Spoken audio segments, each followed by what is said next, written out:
तो आप देख रहे हैं अपना चैनल ग्रोइंग गोज। आज हम आपके आगे भगवत गीता यथासुख का पेज नंबर 10 और 11 लेके हैं। आइए देखते हैं।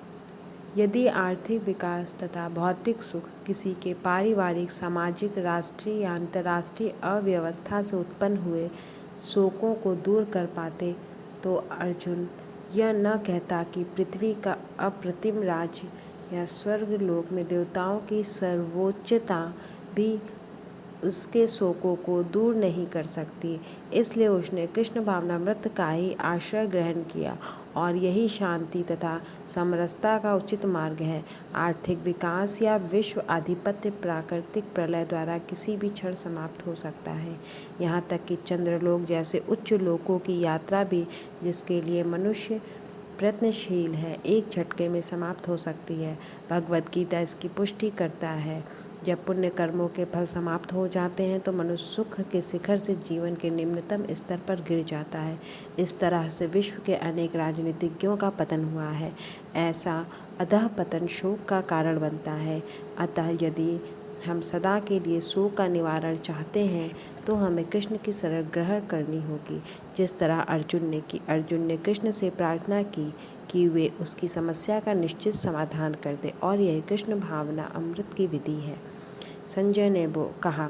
इस प्रकार कहने के बाद शत्रुओं का दमन करने वाला अर्जुन कृष्ण से बोला, हे गोविंद, मैं युद्ध नहीं करूँगा, और चुप हो गया।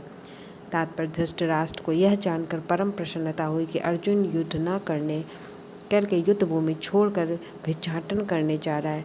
किंतु संजय ने उसे पुनः यह कहकर निराश कर दिया कि अर्जुन अपने शत्रुओं को मारने में सक्षम है।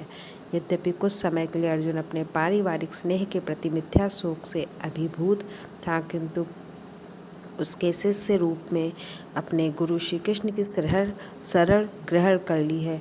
इससे सूचित होता है कि शीघ्र ही वह इस शोक से निवृत्त हो जाएगा और आत्म साक्षात्कार या कृष्ण भावनामृत के पूर्ण ज्ञान से प्रकाशित होकर पुनः युद्ध करेगा। इस तरह धृतराष्ट्र का हर्ष भंग हो गया। हे भरतवंशी धृतराज, उस समय दोनों सेनाओं के मध्य शोकमग्न अर्जुन से कृष्ण ने मानो हंसते हुए ये शब्द कहे।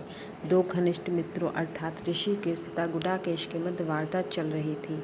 मित्रों के रूप में दोनों का पद समान था, किंतु इनमें से एक स्वेच्छा से तथा दूसरे का शिष्य बन गया। कृष्ण हंस रहे थे क्योंकि उनका मित्र अब उनका शिष्य बन गया था। सबों के स्वामी होने के कारण वे सदैव श्रेष्ठ पद पर रहते हैं, तो भी भगवान अपने भक्त के लिए सखा, पुत्र या प्रेमी बनना स्वीकार करते हैं।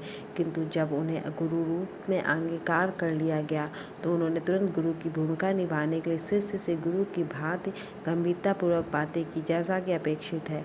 ऐसा प्रतीत होता है कि गुरु तथा शिष्य की वार्ता दोनों सेनाओं की उपस्थिति में हुई, जिससे सारे लोग लाभान्वित हुए। अतः भगवद गीता का समाज किसी एक व्यक्ति, समाज या जाति के लिए नहीं, अपितु सबों के लिए है, और उसे सुनने के लिए शत्रु या मित्र समान रूप से अधिकारी हैं। श्री भगवान उवाच। श्री भगवान ने कहा, तुम पांडित्य पूर्ण वचन कहते हुए उनके लिए शोक कर रहे हो जो शोक करने योग्य नहीं है। जो विद्वान होते हैं वे न तो जीवित के लिए न ही मृत के लिए शोक करते हैं। तात्पर्य, भगवान ने तत्काल गुरु का पद संभाला और अपने शिष्य को अप्रत्यक्ष मूर्ख कहकर डांटा। उन्होंने कहा, तुम विद्वान की तरह बातें करते हो, किंतु तुम यह नहीं जानते कि जो विद्वान होता है, अर्थात जो यह जानता है कि शरीर। फ्रेंड्स, हमारा पेज नंबर 11 और 12 फिनिश होता है। हम नेक्स्ट पेज नेक्स्ट डे लेके आएंगे। Okay friends, bye.